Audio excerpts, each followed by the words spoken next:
உன்னத பாட்டு 2வது அதிகாரம் 4, 5, 6வது வசனங்கள். Song of Solomon chapter 2 verses 4, 5 and 6. என்னை விருந்து சாலைக்கு அழைத்து கொண்டு போனார், என் மேல் பறந்த அவருடைய கொடி நேசமே. திராட்சரசத்தால் என்னை தேற்றுங்கள், கிச்சிலி பழங்களால் என்னை ஆற்றுங்கள். நேசத்தால் சோகமடைந்திருக்கிறேன், அவர் இடது கை என் தலையின் கீழ் இருக்கிறது, அவர் வலது கை என்னை அணைத்துக் கொள்ளுகிறது. உன்னத பாட்டு சாலமோன் ஞானியினால் எழுதப்பட்ட பாட்டாய் காணப்படுகிறது. சாலமோன் சுமார் 1005 பாடல்களை எழுதினார். அவர் எழுதின பாடல்களின் கடைசி 5 பாடல்கள் தான் உன்னத பாட்டு என்று வேதாகம பண்டிதர்கள் சொல்லுகிறார்.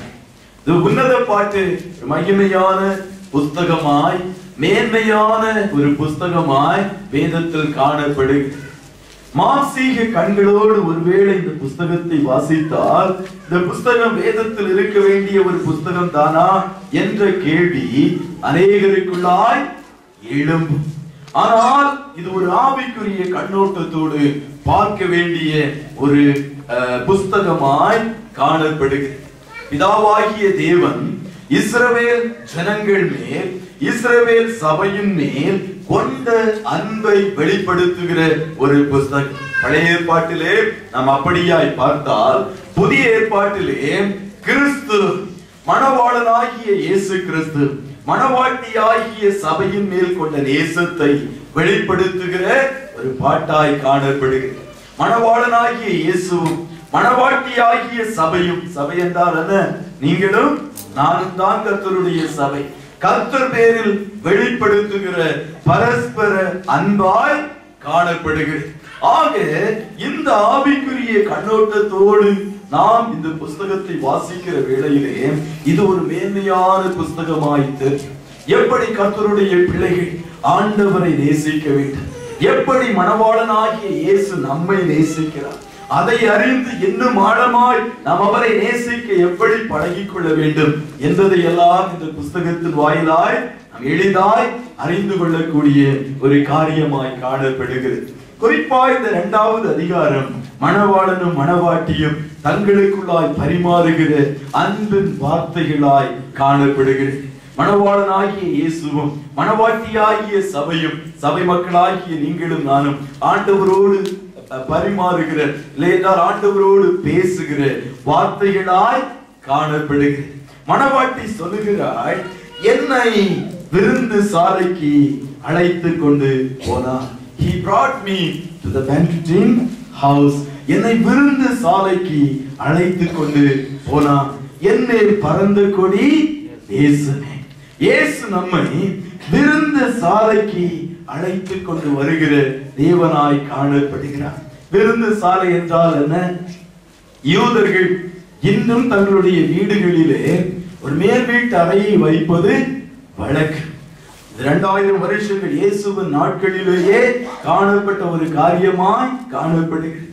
அங்கே உச்சிதமான பதார்த்தங்களை வைப்பது வழக்கு. குறிப்பாய் திராட்சரசத்தை, பழமையான திராட்சரசத்தை அவர்கள் சேமித்து வைப்பது வழக்கு. முக்கியமான விருந்தினர்கள் யாராகிலும் வந்தால்தான் அந்த மேல் வீட்டு அறையிலே அவர்களை அழைத்து கொண்டு சென்று அங்கே அவர்களை மகிழ பண்ணுவார். யூத வழக்கமாய் காணப்படுகிறது. இயேசுவும் கூட சிலுவைக்கு முன்பாக கடந்து செல்லுவதற்கு முன்பாக தன்னுடைய சீஷர்களை பார்த்து பஸ்காவை ஆயத்தப்படுத்தும்படியாய் சொன்னார். வேளையில் இவர்கள் கடந்து சென்று ஒரு வீட்டின் மேல் வீட்டு அறையிலே அதை ஒழுங்கு செய்தார்.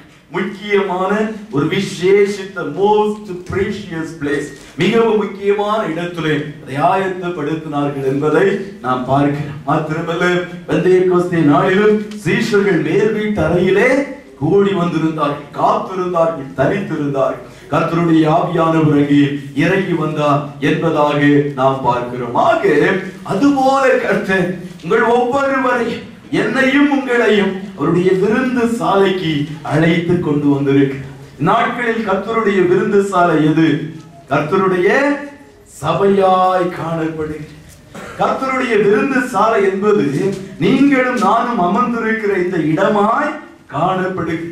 இதுதான் most precious place on earth. பூமியிலே காணப்படுகிற எல்லா இடங்களை காட்டிலும் விசேஷித்த இடம் எது தெரியுமா? நீங்களும் நானும் அமர்ந்திருக்கிற கர்த்தருடைய சபை. ஏன் இது விசேஷித்ததாய் மாறினது?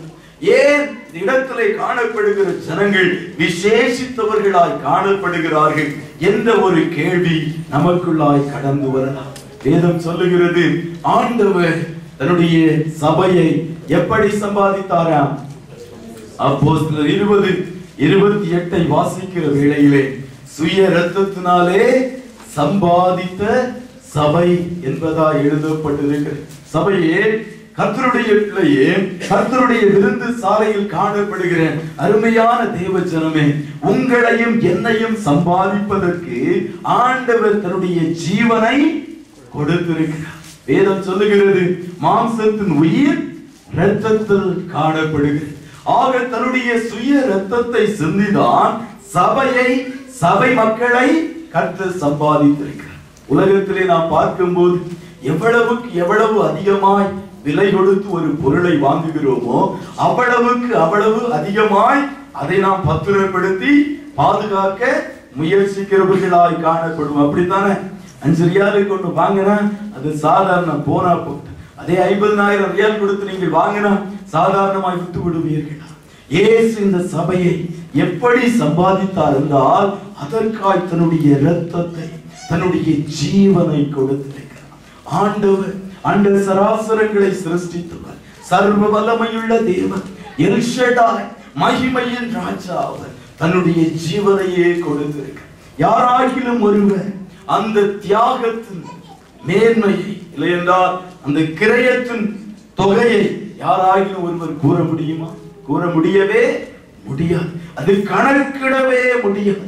தன்னுடைய ஜீவனை, சர்வ வல்லமையுள்ள தேவன் தன்னுடைய ஜீவனை கொடுத்து சம்பாதித்ததுதான் கர்த்தருடைய சபையாய் காணப்படுகிறது. ஆகையால் தான் பூமியில் காணப்படுகிற எல்லா இடங்களை காட்டிலும் கர்த்தருடைய சபை அது மேன்மையுடையதாய் காணப்படுகிறது. ஒரு ஆவிக்குரிய கர்த்தர் உலாவுகிற ஒரு பாளையம் அது மேன்மையுடையதாய் காணப்படுகிறது. நாட்களிலும் கூட நீங்கள் ஆண்டவரை பார்த்து அவரிடத்தில் ஒரு கேள்வியை கேட்பீர்களே என்றார், அப்பா, உடைய இருதயத்தின் ஆசை என்ன, உடைய இருதயத்தின் விருப்பம் என்ன ஆண்டவரை என்று நீங்கள் கேட்டால் சொல்லுகிற ஒரு காரியம் என்ன தெரியுமா? என்னுடைய மனவாட்டியின் மத்தியில் வீற்றிருப்பதும் உலாவுவதும் தான் என்னுடைய வாஞ்சையாய் தாகமாய் காணப்படுகிறது. ஆகையால் தான் வெளிப்படுத்தல் 2-3 அதிகாரங்களை வாசிக்கிற வேளையிலே 7 சபைகளை குறித்து கர்த்தர் சொல்லுகிற வேளையிலே 7 பொன்குத்து விளக்குகளின் மத்தியில் உலாவுகிற கர்த்தர். 7 பொன்குத்து விளக்குகளும் 7 சபைகளா என்று வேதம் சொல்லுகிறது. நம்முடைய ஆவிக்குரிய கண்கள் என்று திறக்கும் என்றால் நம்மத்தில் உலாவிக் கொண்டிருக்கிற கர்த்தரை நம்முடைய கண்களால், ஆவிக்குரிய கண்களால் நாம் பார்க்க முடியும். அல்லேலூயா. அதுதான் கர்த்தருடைய பிள்ளைகள் ஆண்டவருடைய சமூகத்தில் வரும்போது வேறொரு நோக்கமும் நமக்கு காணப்படலாகாது. நம்முடைய நோக்கம், சிந்தையெல்லாம் இயேசுவை பார்க்க வேண்டும். இயேசு மறைவான விருந்தினராய் நம்மத்தில் உலாவுகிறதை பார்க்க வேண்டும். அவர் எங்கே அமர்ந்திருக்கிறார் என்பதை அறிய ஆவலாய் காணப்படுகிறவர்களாய் நாம் காணப்பட வேண்டும். இப்போதையே ஒருவர் காணப்பட்டார். ஒவ்வொரு முறையும் ஆராதனைக்கு அவர் கடந்து செல்வதற்கு முன்பாக, ஆண்டவரே, இன்று என்னுடைய சபையில் வாரும் ஆண்டவரே, இன்று என்னுடைய ஆராதனையின் மத்தியில் நீங்க வாங்க, நீர் தலைமை விருந்தினராய் வாரு, நீர் வந்து பங்கு கொள்ளும் என்று சொல்லி ஒவ்வொரு நாளும் அவர் ஜெபித்து கடந்து செல்வது வழக்கம். ஒரு முறை ஜெபித்து கடந்து சென்று திரும்ப வந்து மீண்டும் ஜெபித்த வேளையிலே ஆண்டவர் சொன்னாரா, நான் உன்னுடைய சபைக்கு இன்றைய தினத்திலே வந்திருந்தேன். இவருக்கு ஒரே ஷாக். எப்படி, எங்கே ஆண்டவர் வந்திருந்தார், எங்கே அமர்ந்திருந்தார்? தன்னுடைய மூப்பர்களை எல்லாம் கூப்பிட்டு கேட்டார். சபை மூப்பர்களை கேட்ட வேளையிலே ஒருவர் சொன்னார், ஒருவர் கிழிந்த துணியோடு, கந்தை துணியோடு அவர் வந்திருந்தார். அவருடைய சரீரங்களில் காயங்கள் காணப்பட்டது. நான் தான் அவரை இந்த வாஷ்ரூமில் எல்லாம் அழைத்துக் கொண்டு சென்று தன்னை சுத்திகரித்துக் கொள்ளும்படியாய் செய்து அவருக்கு ஒரு ஆடையை கொடுத்தேன். அவர் நம்முடைய சபையில் வந்து அமர்ந்திருந்தார். ஒரே ஒரு காரியத்தை அவர்கள் நான் கண்டேன். சபை ஆராதிக்கும் போது அவரும் ஆராதித்தார். சபை கரங்களை தூக்கி சபை மக்கள் ஆராதித்த வேளையிலே அவரும் ஆராதித்தார். மகிழ்ச்சியாய் காணப்பட்டார், சந்தோஷமாய் காணப்பட்டான். போகிற வேளையில் ஒரு வார்த்தையை அவர் சொன்னார். அது எனக்கு அப்போது புரியாததாய் காணப்பட்டது. என்ன சொன்னார் தெரியுமா? என்னுடைய மனவாட்டியை நான் கண்டேன், என்னுடைய மனவாட்டியை இன்று நான் கண்டேன் என்று என்னிடம் சொல்லிவிட்டு அவர் அப்படியாய் கடந்து சென்றார் என்பதாக இந்த பாஸ்டரிடம் ஒரு மூப்பர் சொன்னார். ஆகையால் தான் சபையிலே பாஸ்டர் மாத்திரமல்ல, மூப்பர்கள் ஊழியம் செய்கிறவர்கள் எல்லோரும் யாரை பார்க்க ஆசிக்க வேண்டும்? இயேசுவை பார்க்க ஆசிக்கிற கண்களை உடைய ஊழியக்காரர்களாய், மூப்பர்களாய், விசுவாசிகளாய் கர்த்தருடைய பிள்ளைகள் காணப்பட வேண்டும். இன்றும் அவருடைய வாஞ்சை தாகம் எல்லாம் நம்மத்தில் வந்து அமர்ந்திருப்பது, நம்மோடு உறவாடுவது, நம்மோடு உலாவுவது தான் இயேசுவின் விருப்பம். அதற்காய் தான் மனுஷனை அவர் சிருஷ்டித்தார். ஏதேன் தோட்டத்திலே ஆதி பெற்றோரை எதற்காய் சிருஷ்டித்தார்? To have a fellowship, அவர்களோடு ஐக்கியமாய் இருக்கும்படி. பகலின் குளிர்ச்சியான வேளைகளில் ஆண்டவர் அவர்களோடு உறவாடினார், உலாவினார் என்று நாம் வேதத்திலே பார்க்கிறோம். அதுதான் அவருடைய வாஞ்சையாய் தாகமாய் காணப்படுகிறது. ஆகையால் தான் கர்த்தருடைய கையிலே அவர் நம்மை விருந்து சாலைக்கு அழைத்து கொண்டு வந்திருக்கிறார் என்பதை நாம் மறந்து போய் விடக்கூடாது. அவருடைய வாஞ்சை தாகமெல்லாம் நம்மத்தில் உலாவுவதுதான். பூமியிலே தேவனுடைய ராஜ்யம் கர்த்தருடைய சபையாய் காணப்படுகிறது. கர்த்தருடைய சபைக்காய் தான் எல்லா ஆசீர்வாதங்களையும் கர்த்தர் வைத்திருக்கிறார். 1 கொரிந்தியர் 12வது அதிகாரம் 28வது வசனத்தை வாசிக்கும் போது தேவனானவர் சபையிலே அப்போஸ்தலர்களையும் தீர்க்கதரிசிகளையும் போதகர்களையும் அற்புதங்களையும் குணமாக்கும் கிருபைகளையும் வைத்திருக்கிறார். எல்லாம் சபைக்காய் வைத்திருக்கிறார் என்பதாக அங்கே எழுதப்பட்டிருக்கிறதை பார்க்கிறார். இந்த சபையை ஒருபோதும் ஒருவரும் அழிக்க முடியாது. சபை தோன்றின நாளிலிருந்து அதை அழிப்பதற்கு எத்தனையோ முயற்சிகளை எடுத்தார்.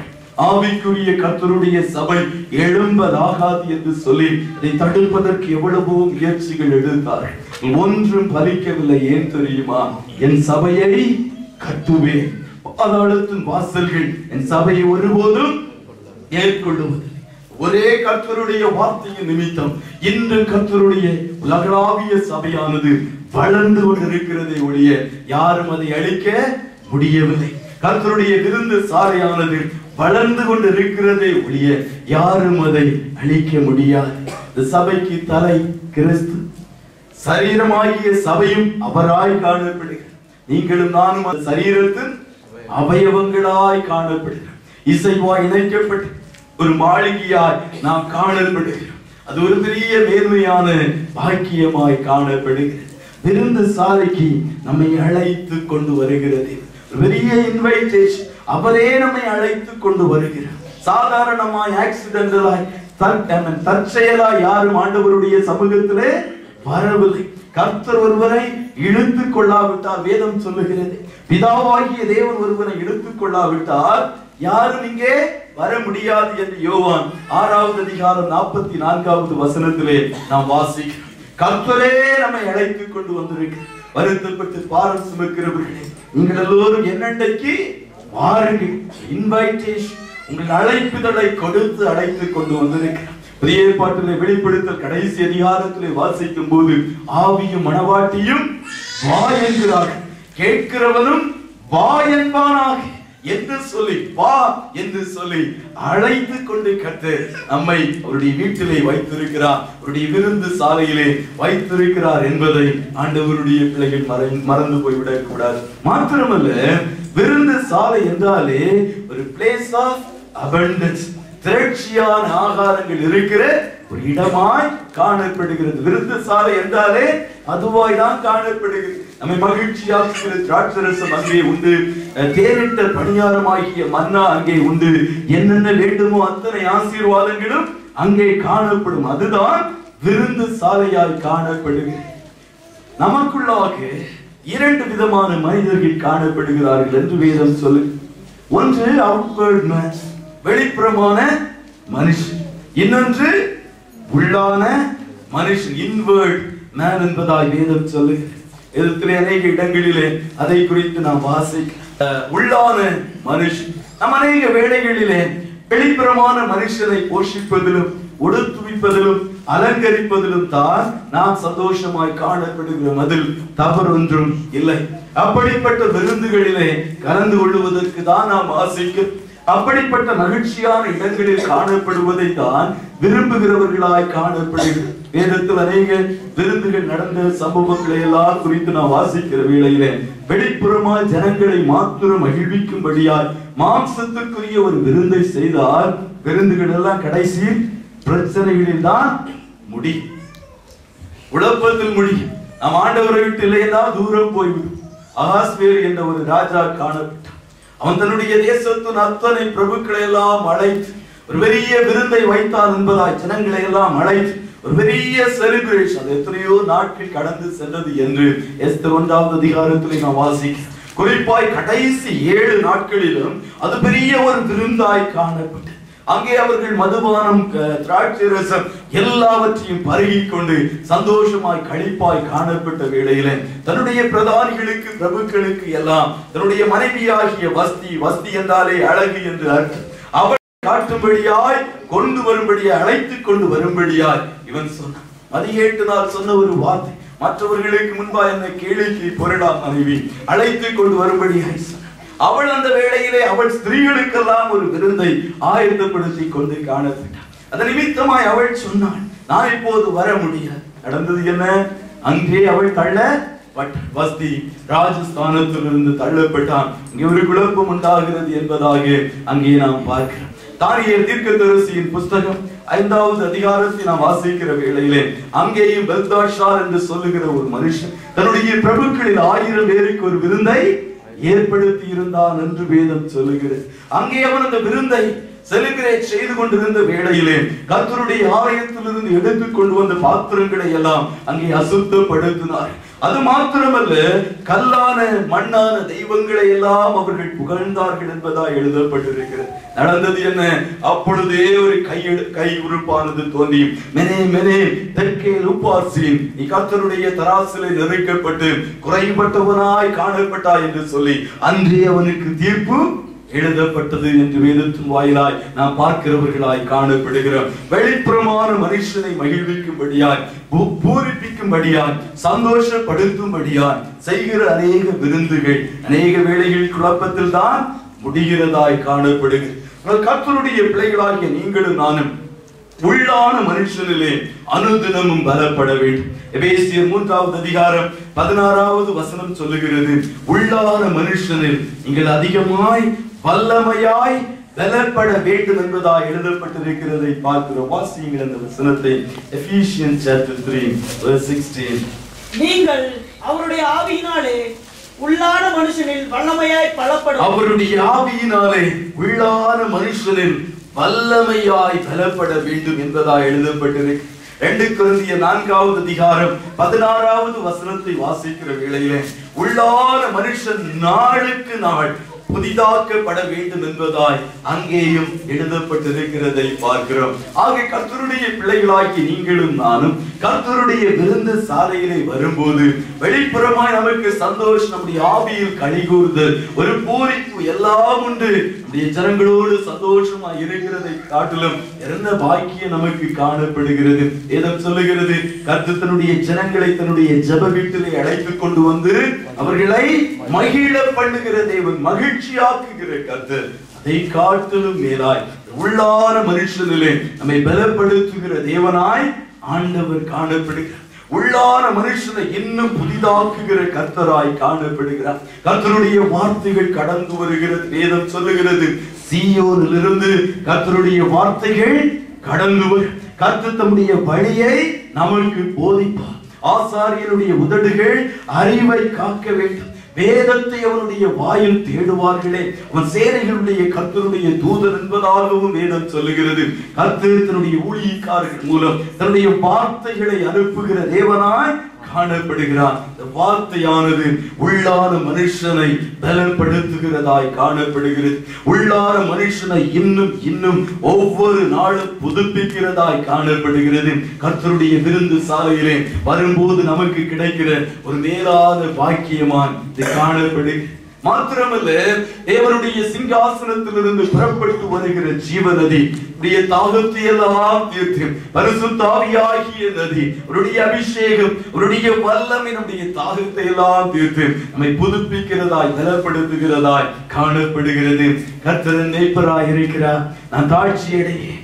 அவரை புல்லுள்ள இடங்களில் வைத்து அமர்ந்த தண்ணீர்கள் அண்டையில் நடத்துகிறார். இளைப்பாறுதல் அடையும்படி செய்கிற அவருடைய நேச்சரினூடாய், அவருடைய ஜீவ தண்ணீரினூடாய், வசனங்களினூடாய், பரிசுத்த ஆவியின் வல்லமையினூடாய் நம்மை நடத்துகிற கர்த்தராய் ஆண்டவர் காணப்படுகிறார்.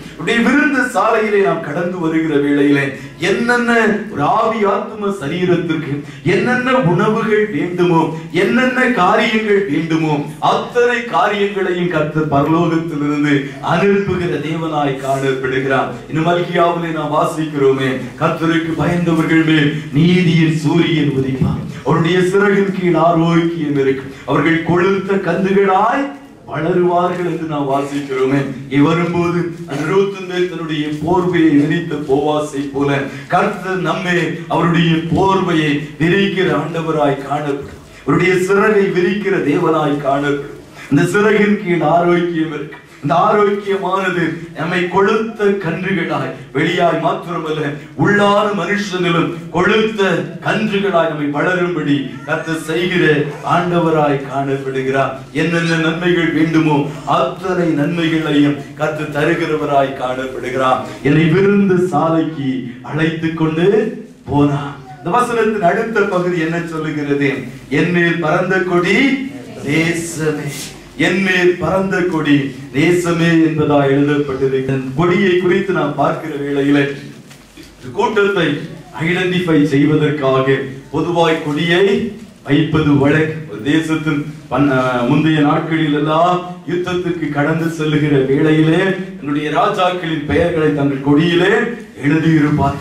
தன்னுடைய சேனாதிபதிகளின் பெயர்கள் அவர்கள் கொடிகளிலே பதிக்கப்பட்டிருக்கு. மாத்திரமல்ல, ஒரு தேசத்து ராணுவம் இன்னொரு நாட்டை அதாவது மேற்கொள்ளும் போது எங்களுடைய தேசம் என்பதற்கு அடையாளமாய், நாங்கள் ஜெயித்த தேசம் என்பதற்கு அடையாளமாய் அங்கே தங்களுடைய கொடியை நாட்டுவது வழக்கு.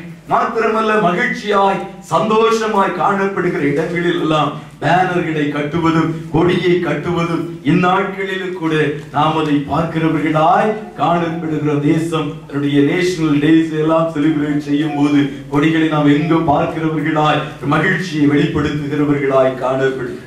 அதுபோலதான் ஆண்டவர் சொல்லுகிறார், ஆண்டவர் தன்னுடைய மணவாட்டி சபையிலே விருந்து சாலையிலே ஒரு அழைத்து கொண்டு நம்மை வைக்கிற வேளையிலே நம்மேல் ஒரு கொடி பறந்து கொண்டிருக்கிறது. நம்முடைய ஆவிக்குரிய கண்களில் நாம் பார்ப்போமே என்றால் ஒரு கொடி, கர்த்தருடைய கொடி பறக்கிறது. அதில் நேசம், லவ் என்பதாக எழுதப்பட்டிருக்கிறது. அவருடைய நேசத்தின் கீழ், அவருடைய அன்பின் கீழ் அமர்ந்திருக்கிற ஜனங்களாய் நீங்களும் நானும் காணப்படுகிறோம். எதை வெளிப்படுத்துகிறது? இவர்கள் என்னுடைய ஜனங்கள், எனக்கு சொந்தமானவர்கள், என்னுடைய சம்பத், என்னால் மீட்கப்பட்டவர்கள், என்னுடைய ஜனம் என்பதற்கு அத்தாட்சியாய் அவருடைய நேசக்கொடி நம்மை பறந்து கொண்டிருக்கிறது என்பதை கர்த்தருடைய பிள்ளைகள் அறிந்தவர்களாய் காணப்பட வேண்டும். நேசத்தை வார்த்தைகளினால் வர்ணிக்க முடியவே முடியாது. ஆண்டவருடைய அன்பின் அகலத்தையும் ஆழத்தையும் நீளத்தையும் உயரத்தையும் அறிந்தவன் யார்? அதை யார்தான் அந்த அன்பை குறித்து பிரசங்கிக்க முடியும்? அது அவ்வளவாய் ஒரு மேன்மையான, ஒரு தியாகமான அன்பாய் காணப்படுகிறது.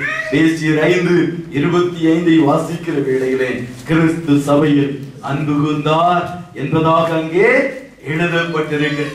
அவருடைய அன்பு மகா மேன்மையானதாய் காணப்படுகிறது. அருமையான கர்த்தருடைய பிள்ளைகளே, ஆண்டவர் நம்மை நேசிக்கிறது நிமித்தம், அவருடைய நேசக்கொடி நம்மை பறக்கிறது நிமித்தம் நாமும் அவரை நேசிக்க பழகிக்கொள்ள வேண்டும். வேதத்தில் அருமையான ஒரு வசனம் உண்டு, வாசிப்பீர்களா? எபேசியன்ஸ் 3:17, எபேசியர் 3வது அதிகாரம் 17வது வசனம். விசுவாசத்தினாலே கிறிஸ்து உங்கள் இருதயங்களில் வாசமாயிருக்கவும் நீங்கள் அன்பிலே வேரூன்றி நிலை பெற்றவர்களாகி நாம் காணப்பட வேண்டும். rooted and grounded in love. சபையானது சத்தியத்திற்கு எப்படி தூணும் ஆதாரமுமாய் காணப்பட வேண்டுமோ அதுபோல கர்த்தருடைய சபையானது அவருடைய அன்பிலே தேரூன்றி நிலை பெற்று காணப்பட வேண்டும் என்பதாக வசனம் சொல்லுகிறதை பார்க்கிறோம். ஆண்டவர் மாத்திரமல்ல நம்மை நேசிப்பது, நாமும் அவரை நேசிக்க பழகிக் கொள்ள வேண்டும். என் ஆத்தும நேச இசாரோனின் ரோஜா என் பள்ளத்தாக்கில் லீலி.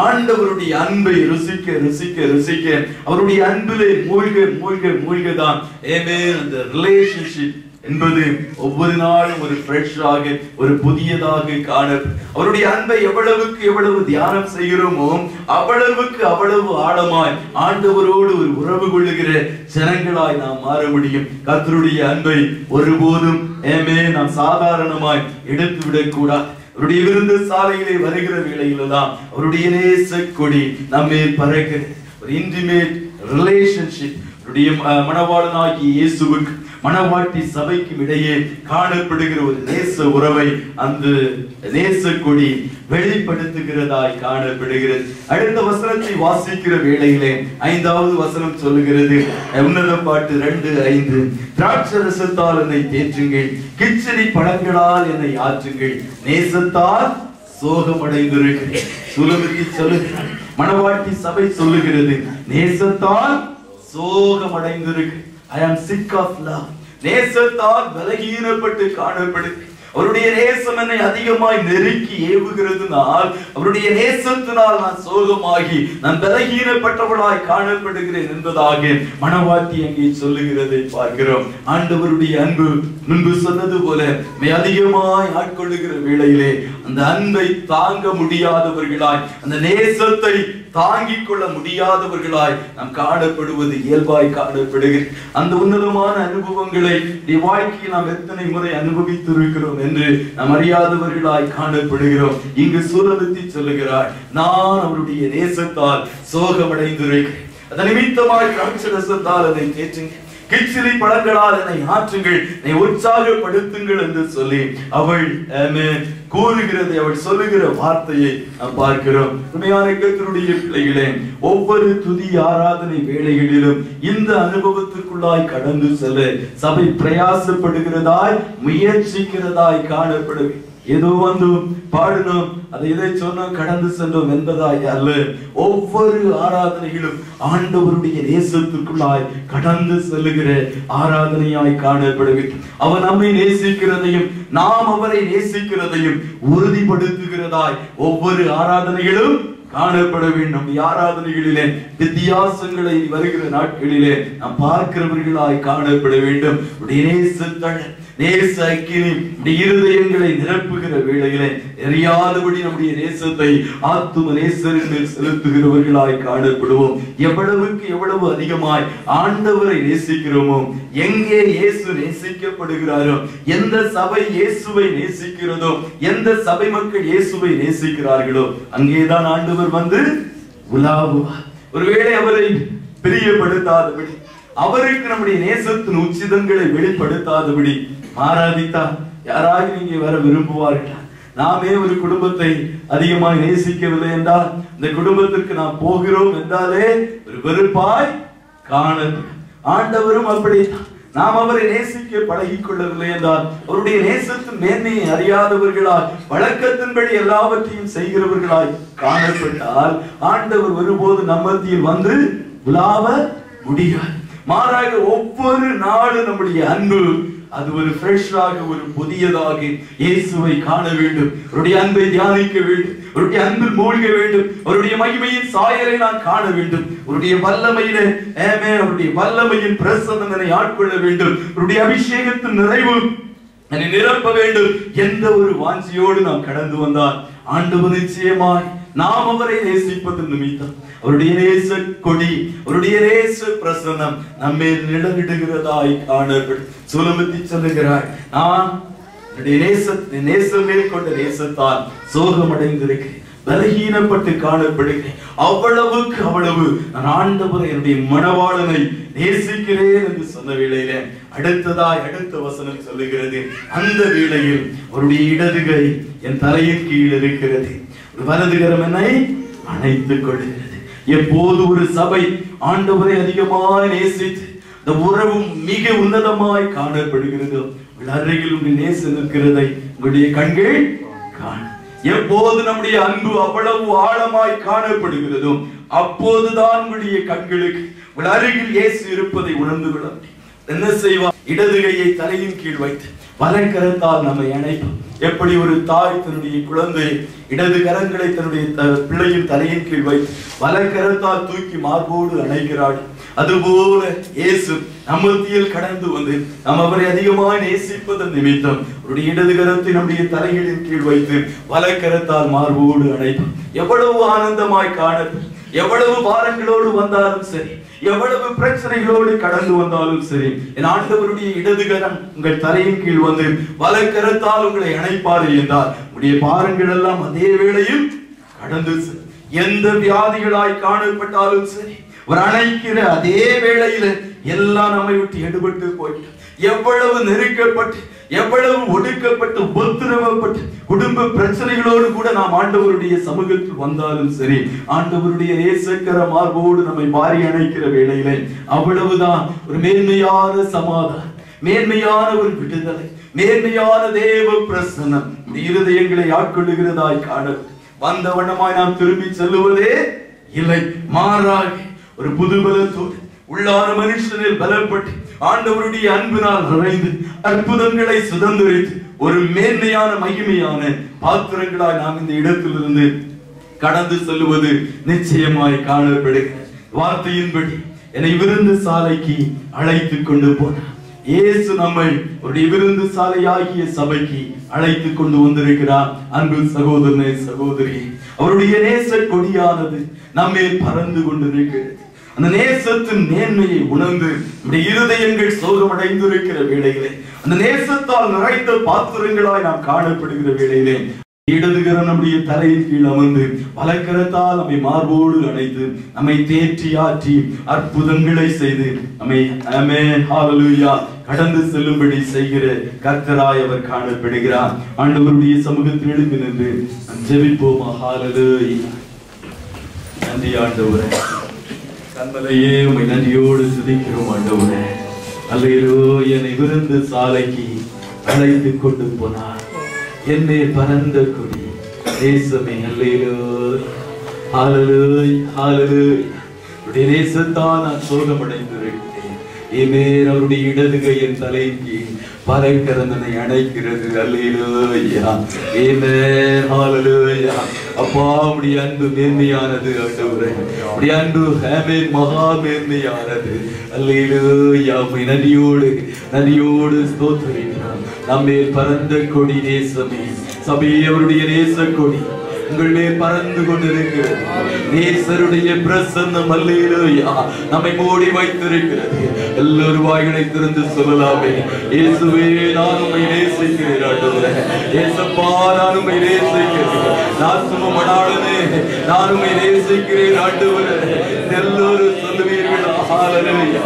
இயேசுவே நாங்கள் சபையாய் உம்மை நேசிக்கிறோம் ஆண்டவரே. நாங்கள் கூடி வரும்போதெல்லாம் எங்கள் மத்தியில் கடந்து வர, எங்கள் மத்தியில் ஆண்டவரே சந்தோஷமாய் கடந்து வர பிரியப்படுகிற ஒரு மந்தையாய் நாங்கள் காணட்டும் ஆண்டவரே. நீர் வந்து உலாவுகிற பாளையமாய் இந்த இடம் காணட்டும் ஆண்டவரே. அல்லேலூயா.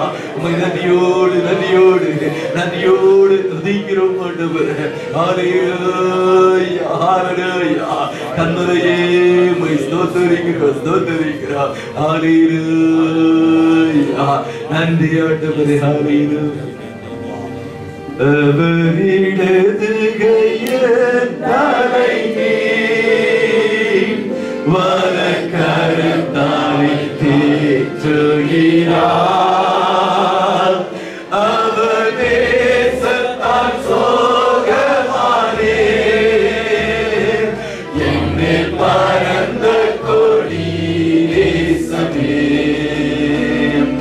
அவர் தேசத்தால்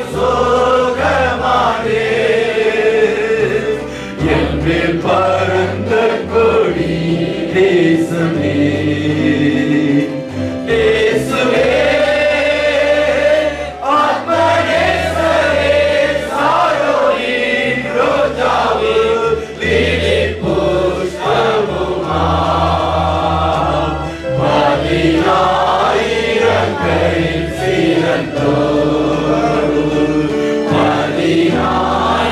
பதினாயிரங்களில் சிறந்தோ. சபையாய் நேசிக்கிறேன். கரங்களினால் பிள்ளைகளை மார்போடு அணைக்கிற தயவிற்காய் நன்றி ஆடுகிறோம். ஒவ்வொருவரையும் ஆறுதல் படுத்தி, ஒவ்வொருவருடைய காயங்களை உற்சாகப்படுத்தி, அற்புதங்களை செய்து அனுப்புகிற தயவிற்காய் நன்றி. இயேசுவின் நாமத்தில் ஜெபிக்கிறோம் நல்ல பிதாவே. ஆமென். ஆமென்.